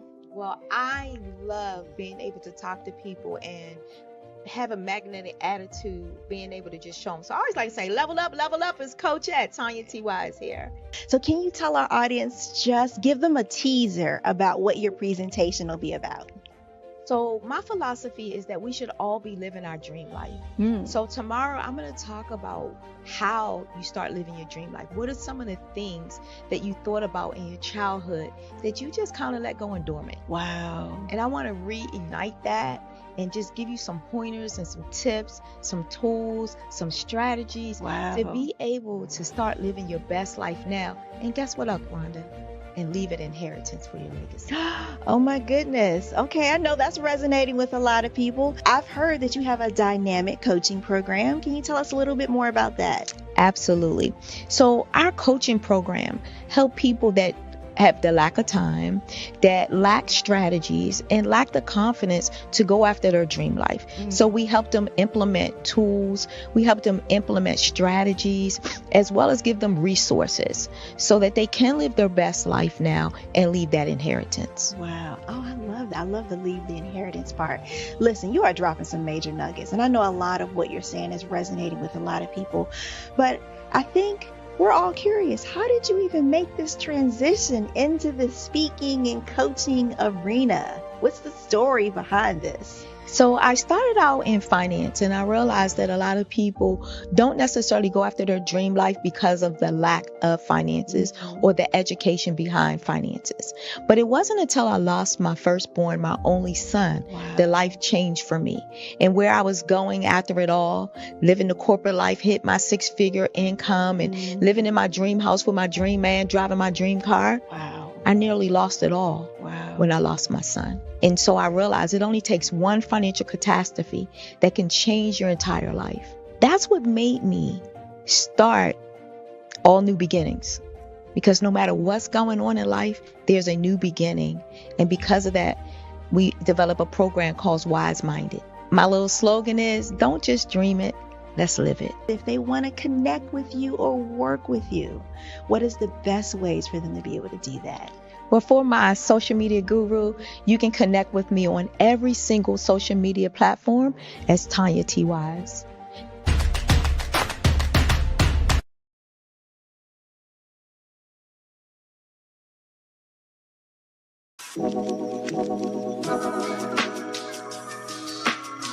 The African company and the African CEO is making a conscious decision to bring on someone external to the continent versus bringing on someone who is from Ghana or Kenya or South Africa.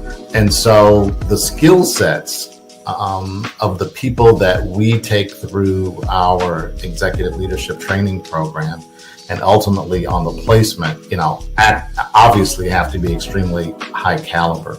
So what we look for are corporate executives at the vice president to C-suite level, as well as Black entrepreneurs.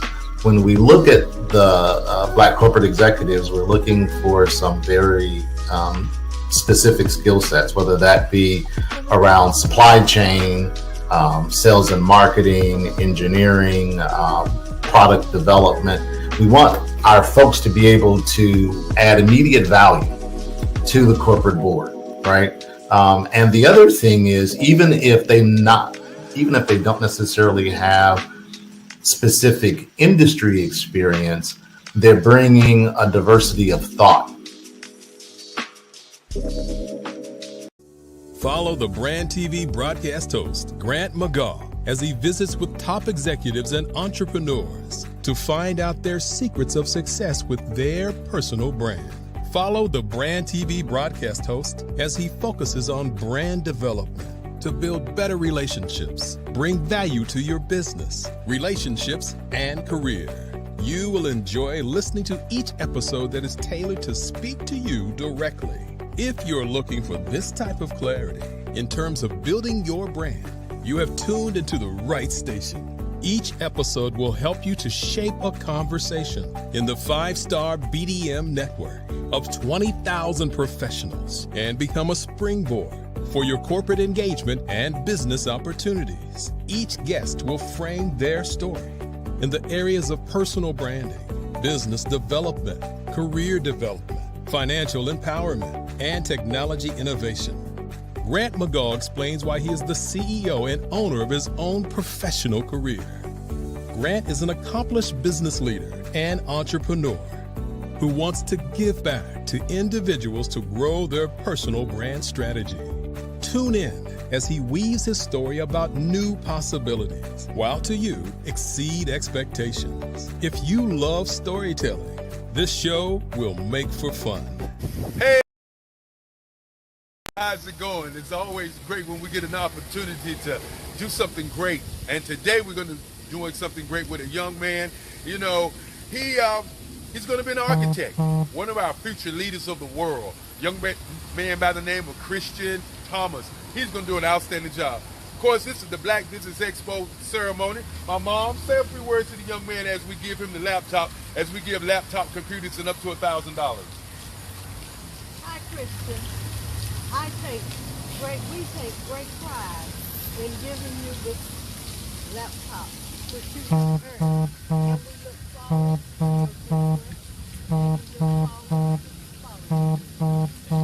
And of course, if you're out there and you're a young man or young lady who wants a laptop computer and some scholarship dollars, go to our website, www.blackbusinessexpo.usa.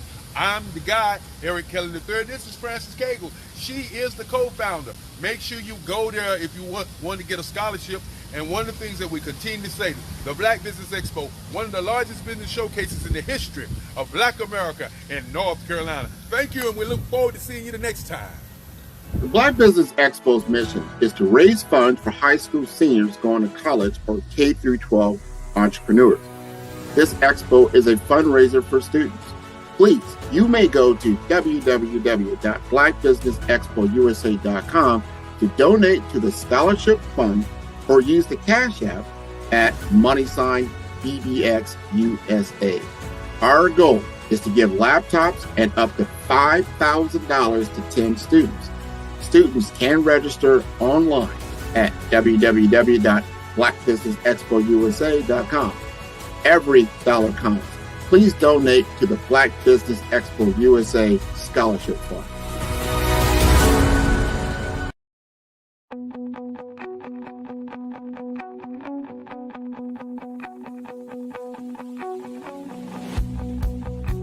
I am Black Business. From the moment I wake until the time I sleep. Yes, I am Black Business. I am Black Business.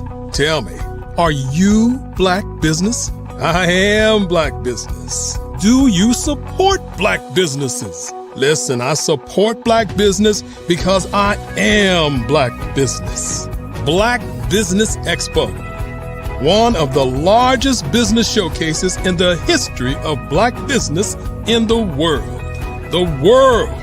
Sign up today at www.blackbusinessexpousa.com or call 919-308-9090. I am Black Business.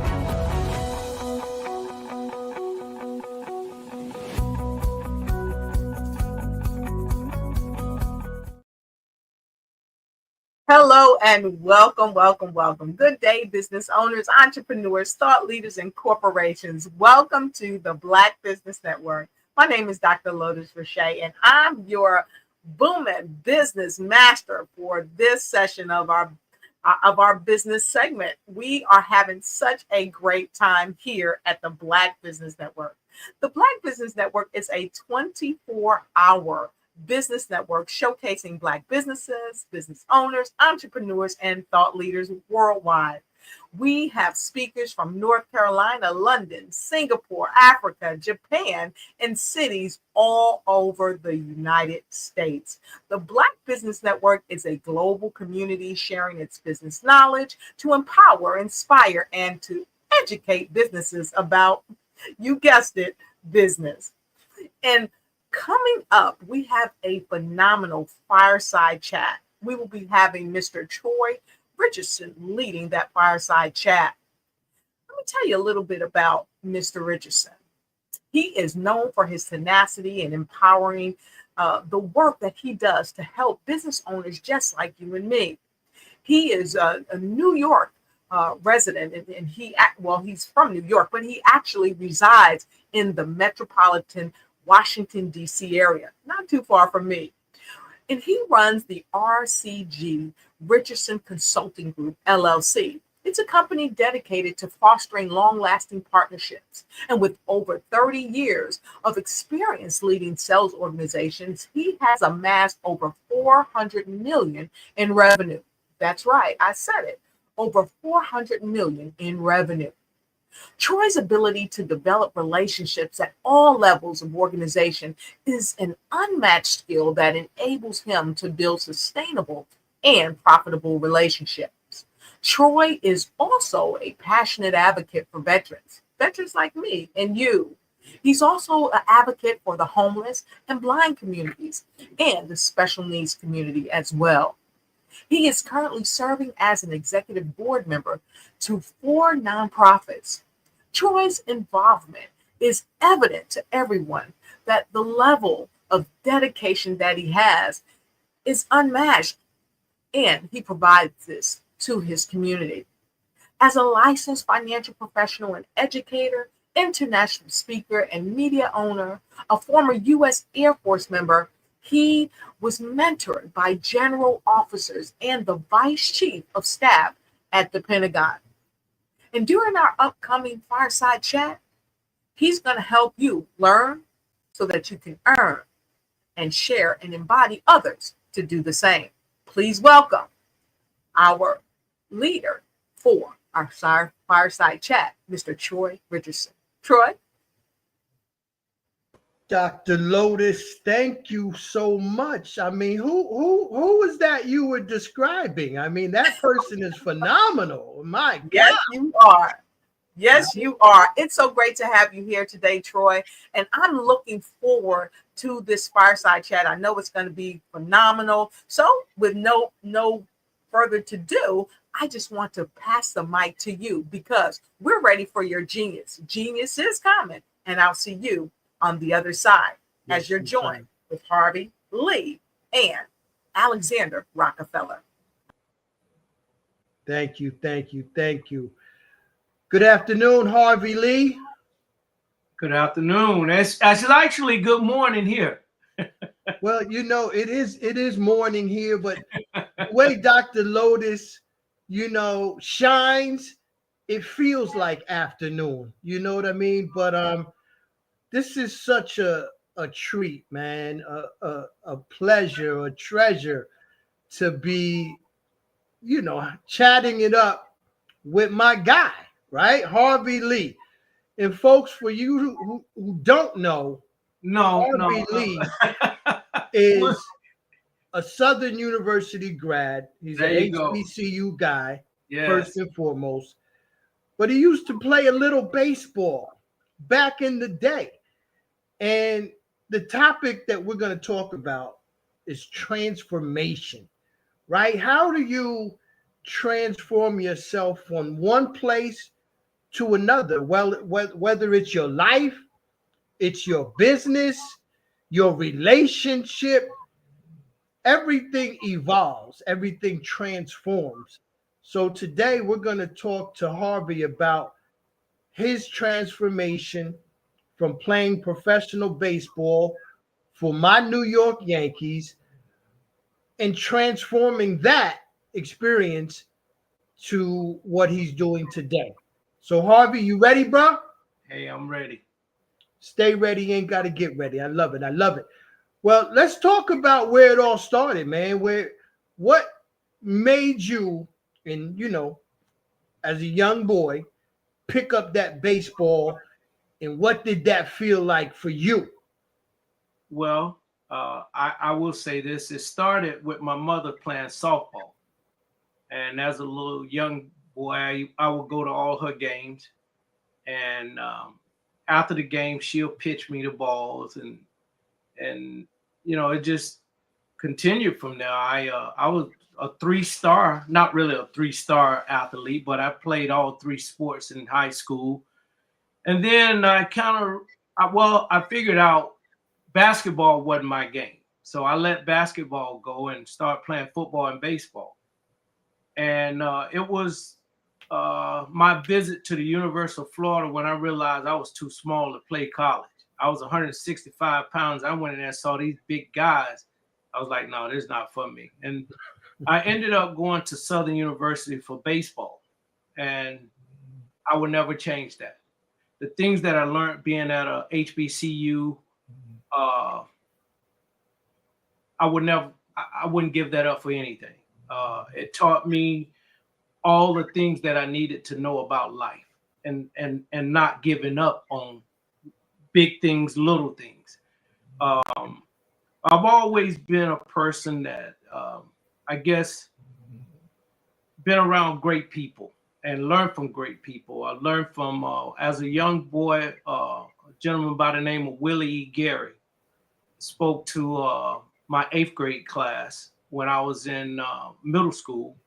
And the things that he taught us, the things that he said stuck with me still today. And I talk with Willie like on a weekly basis. Mainly I call him for advice and just the motivation he gives. But to get back to baseball, I ended up going to Southern University. I had one of the best coaches ever. The coach pulled a lot of things out of me that I never thought I had in me. But I ended up breaking about 3 or 4 Southern baseball records, home runs, RBIs. And we had some great guys that go to Southern and come from Southern. But after I left, those records was a gentleman by the name of Ricky Weeks broke them all. But that speaks for itself. But then I always wanted to go off into coaching. So I ended up, I feel I should be at an HBCU coaching because I know the language, I know the lingo, and I know what they're looking for. And just unfortunately, some of our HBCUs, not a downfall, I'm saying, but they look at the other side. They think that they're going to bring more in. They think they're going to bring knowledge. But none of those coaches, they didn't grow up like most of us. For instance, now Harvey, let me ask you: when you say they look to the other side, are we talking about look outside of Black coaches? Yes. Okay. Yes. Okay. Yes. And if you look at the PWIs, predominantly white school institution, you can count maybe 5 guys, Black head coaches. And we struggle to identify our own first. And there are some colleges do, but there are others don't. And that's one thing that I would love to see if I can, make a change with. I could teach the guys all they want to know, but it's the guys who hire. They might not give them a chance. There's a lot of Black guys out here can coach, but they're not given the chance. I'll be honest with you. Since I got out of baseball in '88, I've never had an interview at a PWI, and every year I just put I put in for all the jobs that's opening, and it's been that same way with HBCUs. I had one job, and again I don't want to stay to school because I resigned because they didn't have a baseball field, and I'm going, how can I teach? I don't have a field to teach them, and so I resigned because I take baseball very serious. And the thing I look at, I blame the athletic directors, because when you look at every young man that goes to these HBCUs, he's looking for someone to help him with his dream. His dream is to at least learn the skills and the knowledge to help him get a look or a chance to at least try out. And they're not hiring those type guys. Now, Harvey, let me slide it back a little bit there, because we're not just going to glance over the fact that you said you was hired as a baseball coach to an institution unnamed that did not have a baseball field for the coach or the players. That's true. They told me when I got there, you can practice the boys in the gym. I said, no, I can't. It's not basketball. Where were the games going to be played? Well, the games was played about 30 minutes off campus. And I think they were renting that field, but to rent that field daily was a lot. Then we get into a whole nother realm of cost and fundraising, and we know what that world looks like. Yeah, but again, that's why I say I'm suited for a HBCU. And I'll be honest with you, I had several people wanted to give donations when I was at this HBCU, but the athletic director at that time didn't want the donations because they wanted to go to D2 because of a gentleman that was coaching there. I mean, I don't want to put all that out, but it could be a movie. Maybe you might take the movie. You know how we do, baby. Shoot. Yes, it wasn't nothing that, I thought, I'll be honest with you, I was like, man, I'm getting ready to be in heaven. I'm going to a HBCU, and I'll go to another one. Don't get me wrong. I just thought everything was going to be heaven. It's going to be a black world, but it wasn't. And I don't take that same turn in thinking that every other HBCU like that, because I went to a HBCU. I love Southern University, and but that one had a lot of animosity, anger, and I'm going, whoa. And I'm glad it's shows like this, to be honest with you, Mr. Richardson, that we need more blacks to watch shows like this. We need to bring back blacks. All blacks have to do is open their eyes and go back to when the blacks was out in Tulsa, did the Black Wall Street. They worked together. And that's another thing I look at with all these professional teams. They don't hire, believe it or not, they don't hire the well-educated blacks all the time because they know they might pool together their money and resources and blow things up in a black community. If you notice, they have guys that they track their record and they know these guys go out, spend $30,000-$40,000 in a bar. I don't want to say what kind of bar, but that money could be going back into a neighborhood or a community, black community. And if you look at today, Major League Baseball is 3% blacks. 3%. They saying that blacks are not playing baseball in college. Well, yes, they are. Now, I will say this. I've gone to the last 3 SWIPE baseball championships, and Grambling State had a gentleman on their team, second to none, to no one, and they didn't draft. Wow. They didn't draft. How can that happen when high schoolers are getting drafted? How can that happen? I wish I could answer that. And like my first week of spring training, I got there and I'm out in the outfield with guys and I'm going, my man, what school you went to? Michigan. I'm going, that sucks. Well, what school you went to? Ohio State. I'm going, man, I played with guys back at Southern that eat y'all up too, but we're not getting chances. You go back to it. Jackie Robinson, great. But they had guys in the Negro League was way better. They didn't want us to come and take over.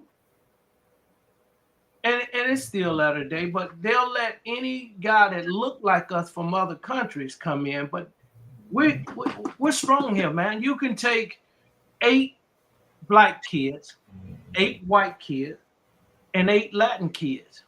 I guarantee you, 8 out of 10, that black kid gonna be stronger, faster, smarter. He just need the proper training. Now let's touch on, playing for the world's baseball team, the New York Yankees. What was that experience like for you? Again, coming from Southern, and you have these other guys going to, the D1 powerhouses. Well, I'll be honest with you. Back then, they had the real George Steinbrenner. And George owned 2 teams that year. He owned the New York Yankees and the Fort Lauderdale Yankees. And I've seen George my second year with the Fort Lauderdale Yankees. He came down to the dugout. At that time, Bucky Dent was my manager. And he said, Bucky, get rid of that guy. It was our second baseman. So he didn't play. And you know what? A lot of people talked about George, but I like George. I like him because it's like any job. If you didn't put out, they got rid of you, you know? But the people that I didn't like, the people that was running things under him, because they all tried to act like him. And, they were a bunch of nasty guys, and you knew and you saw guys coming from other countries that didn't have it, but they were going to give them chance after chance. I'll be honest with you. If they can pull my stats up, if I hit a home run tonight, I probably didn't play again for another month. Wow. If they want you to make it, you're going to make it. And I would say this here. We had great players like Ken Griffey Jr. Oh, yeah, he's in a class of his own. But you know what? There are other guys that was in class of their own, but they didn't want, certain guys to make it. If they want you to make it, I promise you, you'll make it. If you look at most, and maybe some people disagree, and that's cool. But if you look at basketball used to be predominantly controlled by us. But they start opening it up around the world to get more other looking faces, because they look at the people that's paying the money. We know who if you go to DC, Maryland, New York, that's where all the basketball brothers was coming out of back in the days. But they shortening that now for us. And that's a good thing. They made the G League to keep some, guys going, but and they're doing the same thing if you look at football. They're now trying to get it, and it's going in other countries to get more different faces in there now. I'm just saying, if you just got to look at that. But like I said, I just always felt they won't get those strong-minded brothers who they feel gonna pull together and make great things happen for their communities. Well, I'll tell you, Harvey, it's the mindset of profits over people, right? And that's a societal type of mentality that we're dealing with these teams, because as you said, you bring in these other markets internationally, globally, and we're always saying business-wise, you gotta go global. So that's what they're doing. So what do we do as a people? And you alluded to it. Organizations like this, like the Black Business Network, Black Business Olympics, and so many others have to align themselves together, right? There's no reason why organizations should not collaborate the same way as individuals like you and I are collaborating. But we got to collaborate at a higher level where we got more people integrated and putting all the resources together. We could have our own baseball league if we wanted to. Listen, my goal, I still say, is to start my own Negro League baseball league, because they're out there. And I've been putting things together that's not going to cost much. And that's my goal in the next 2 years. I'm telling you, I go to HBCU games and I'm going, whoa, man, this boy, him bad. He going to be there. They won't even give him a shot, man. Grambling State had 3 players Should have been in the first 2-3 rounds. Didn't get drafted at all. See, as a parent, that would not sit well with me. And that's just me. I'm a little bit more outspoken, but these stories need to be brought to light. Now remember, I went to Southern. I'm saying Grambling State players. Yeah. That's a mouthful. Yeah. Coming from Southern, yeah. That's a mouthful. I get it. The Bayou Classic, baby. But that shows your heart, right? You know, you want justice. It doesn't matter that that's your rival. And don't think there are blacks that work for Major League Baseball, but our hands are tied. We see what's happening. Our hands are tied. You know, and I know, and everybody else know. You say something, you worry about getting fired. Yeah. You say it today, you're canceled by the end of the night. Yep. You got to be careful, but you just got to be careful. So I remember, man, and they knew what they were doing back in the days. I wasn't back there, but just going and look at films of Negro League, man, they had packed houses. And we all dressed up nice. I mean, you look at it, man, our guys, the ladies, oh my God, everybody went to a game after church. They were dressed up nice. It was amazing. I just wish that league was around when I was coming up too. Seriously, I just wish I can bring something like that back. Harvey, you know I'm on board with you, right? Number one, you know I'm on board, but and you mentioned your mom. My mom played softball too. That's how I got interested in it. I saw these women out there doing it, man. But I also remember the fast pitch softball leagues where the men would play. And my God, you talking about some of the best ball players, fast pitch softball, man. Them dudes was bad. So your concept is not far-fetched at all. It's going to work because we have a base of ball players that are looking for something like that. And so you know what? Work. For extra money, I would run it. Like I said, I have everything on paper, but just give you an idea. I would start it in May and end it in late August because HBCUs that have nice stadiums and fields, that's who I would have the teams at. Number one, they have dorms these guys can live in. Number two, they have cafeterias. I'd rather that money to go back to the cafeteria there and the dorms there, just for the team. So there are ways it can work. And you're killing two birds with one stone. You helping an HBCU that has baseball to put more back into their baseball program. It's funny, when I was at Southern, we used to play LSU. We'll put it on LSU. But you got to remember, you got 9 guys on the field.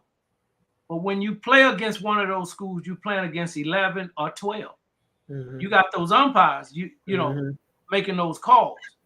And we used to see it all the time, every time we go play a PWI. But thanks to technology, and now they videotaping everything. Yeah.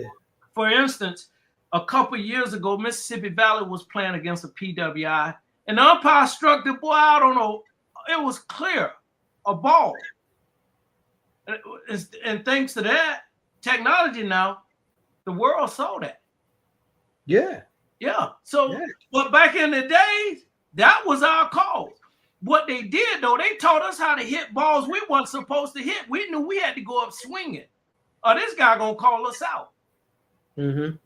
So, hey, they thought they were hurting us, but they were helping us. Yeah. You just naturally, as a people, we able to make adjustments on the fly, right? That's right. That's just the way we was brought up, man. Hey, it ain't going your way right now. Hey, if you don't do this, you might die. So you got to make those adjustments on the fly, man. And I tell this story all the time, but it's a reflection, right? You gotta, like, I have a cousin who was hung in 1932, in August 1932, man, Lowndes County, Alabama.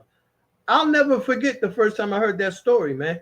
I couldn't believe my relative was hung, but that's how serious this can be. Yeah, and it was, right? People will try to hold you back just because of the color of your skin, man. It's a fact. So you got to go much harder. You got to have that Mamba mentality, which I preach about all the time. Ain't nobody going to outwork Troy. You're not going to do it, because just to let all y'all know, I don't sleep. Maybe an hour or two, maybe 3 or 4, but I'm relentless when it comes to impacting lives. And Harvey, what you're talking about is transformation. And that's what we're talking about. You transforming a Negro baseball league, right? That I've never heard anybody say they're going to do that, right? For the last 30, 40 years, I have not heard anyone say, I'm going to create another baseball league. You heard it for the NFL, basketball, but you haven't heard anyone say that for baseball. So let's get started. Let me know what you need from me, and let's get some potential sponsors on board. All my businesses out there, you're going to hear this. Get involved with the new Black Baseball League with the commissioner, former New York Yankee, Harvey Lee. Let's go. Hey, I tell you what, when I signed with the Yankees, my dream was to be the next big Reggie Jackson in New York, but they had different plans. And, it took me years to get over it. Especially when you're on the inside and you see how things are being run. People can say, I never really talked to anyone about it, because people always say, oh, he's bitter. But when you there to see what goes on, like my very first year, I hit the team. It was during spring training, extended spring training. I hit the first home run, the first grand slam, stole the first base. And then all of a sudden they needed a player to go up. They get a guy that they done had that didn't do anything. I mean, they do stuff to you to bring your morale down. I will say, I don't want to call two of the big time Yankee guys' name, but they never went down and told little guys first year like myself, hey man, hang in there. It might not be what you think, but just don't let them. No one told me that, because when I start seeing that, I started like, man, bump this. I don't care anymore. I thought I was hurting them by not going out doing what I was supposed to do, but I was hurting myself.